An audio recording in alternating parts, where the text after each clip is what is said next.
I'm Marissa Blackwood, and if you forgot, Mother's Day is coming up this week. So just remember to give your mom, grandmother, for my instance, my mother figure, because I don't speak to mine, a special gift. One gift that you should definitely not get your mom is the 2014 movie, Perfect Sisters. It's a Lifetime movie, so you know it's going to be also very sappy. Perfect Sisters, starring Abigail Breslin and Georgie Henley, is based off the true story of two sisters who murdered their mother and would soon be known as the Bathtub Girls. Listeners' discretion is advised. If you're a fan of horror movies or true crime, or perhaps both like myself, don't forget to like and subscribe. Also, don't forget to check us out on YouTube at All Things Murder. New episodes on Thursdays. Now, if you haven't seen the movie Perfect Sisters, which is based off the Bathtub Girls and the case, it's literally almost identical. Linda Anderson was the victim of premeditated murder by her two teenage daughters on January 18, 2003 in Mississauga, Ontario. Since both daughters were under the age of 18 at the time of the murder, their identities are protected under the Youth Criminal Justice Act, which is a Canadian law. The names Linda Anderson, as well as sisters Sandra and Elizabeth, or Beth Anderson, are aliases that were created by journalist Bob Mitchell in an effort to protect the girls' identities in the book that he wrote about their mom's murder. The book is The Class Project: How to Kill a Mother, story of Canada's infamous Bathtub Girls. It's like a tutorial, dude. How to kill a mother. Some angry teen bought that for sure. Linda Anderson gave birth to 3 children in Mississauga, Ontario. Her husband abandoned the family, and Linda would support her kids as a single mom. Now, being a single mom, she suffered from depression, and she became an alcoholic. Linda was then married to another man who was convicted of drunk driving, winner, winner, chicken dinner, and in 2001, he was convicted of domestic abuse. Sounds dreamy. After her second husband left, Linda's drinking obviously got worse, and the girls took on more household responsibilities. By 2002, her 2 teenage daughters resented the amount of money that their mom was spending on booze instead of, her children, because that's what moms are supposed to do. Now, these girls wished that they had some of the things that their friends had, like swimming pools and clothes, which they thought if they had those things, it would make them more popular. Sandra described surviving childhood sexual abuse, which was unreported when she confided in a priest. Like, she told a priest and he did nothing with that information. She also said that her mother drove drunk and she did not provide basic necessities for the family, which we are not surprised by. Sandra said that she tried and failed to report the abuse to the Children's Aid Society, which I guess in Canada is basically like CPS, so Child Protective Services. Since they were getting nowhere, the sisters began to search on the internet for ways to kill their mom. As we know, everything on the internet is there forever, including your search history. These girls believed that by killing their mom, they would get the insurance money of around $133,000, which, yeah, that's a good paycheck. This compensation, the sisters thought, would be the perfect amount of money to start a new life, get a bigger house, maybe go on a trip with their friends to Europe, teenagers. The sister decided to drown their mom because they believed it would be, quote, fast and unspectacular. After formulating a murder plan, they informed 3 of their friends, who of course encouraged the sisters to do it, because teenagers are frickin' dumb. You're gonna kill your mom? No way! Do it! Do it! No, don't do it. Prison does not sound fun, kids. None of these so-called friends alerted their parents, the police, or any authority figures about the crime. Oh no! Oh crap, they actually did it! We told no one!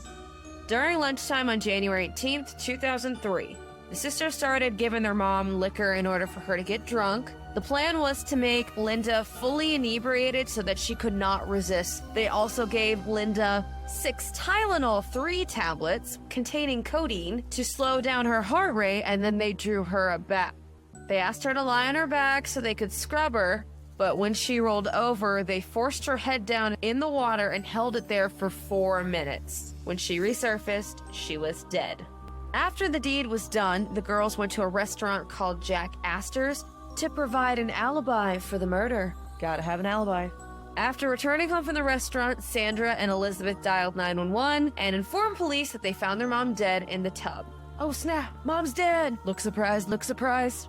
They obviously initially believed the girl's story, so they felt like they got away with murder. Got away with murder. Gonna tweet that. It wasn't until a family friend went to the police and recorded the sisters' confession that they became the prime suspects. After the murder, they told even more people. Just speaking openly at like the mall and at school. Yep, killed my mom. We did that. Why? Why would you why are you confessing to people? It's gonna make me look cool if I kill my mom. It won't.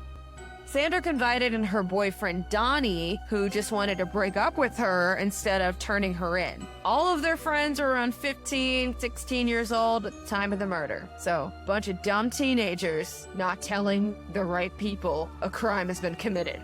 During the trial, both sisters allegedly emphasized that the insurance policy had nothing to do with wanting their mom dead, but their friends told a different story. For a whole year after Linda's murder, it appeared that these girls had gotten away just by killing their own mom, and they were proud of it. But one of their friends finally did go to the police and confess to them. He told them all the details of them drowning at a party. They said, yeah, she told me everything at a party, idiots. The police then wired him with a recording device, and he captured the confessions that led to their arrest.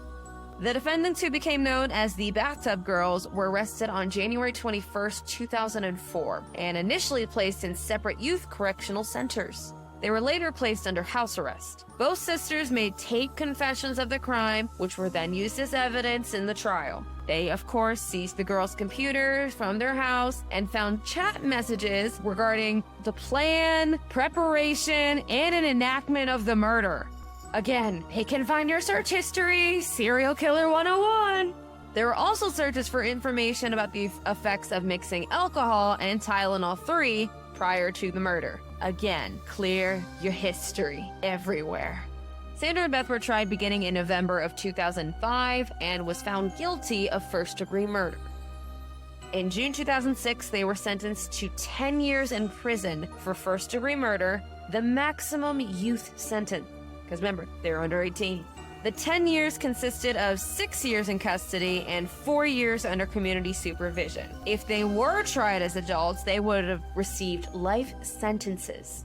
Premeditated murder, yeah. Although they were tried as youths, they were incarcerated in women's prisons. While the sisters were incarcerated, they were not able to communicate with one another. They said, y'all are not talking. After serving 4 years in prison, during which the girls had little communication with each other, they were released on parole. The older sister Sandra was released to a halfway house in 2009, while the younger sister Beth was released about a year later. By 2020, it was reported that Sandra graduated from university and became a scientist, while Beth got married, became a mother, and graduated from law school. And that, my friends, is the story of the Bathtub Girls and the murder of their mother. If you have issues with your mother, I know I do, I suggest therapy instead of murder. I promise prison won't be for you. You won't like it. And if you actually like your mother, then happy Mother's Day. Thank you all so much for joining me. I'm Marissa Blackwood, and don't forget to tune in next week for a new All Things Murder, if you dare.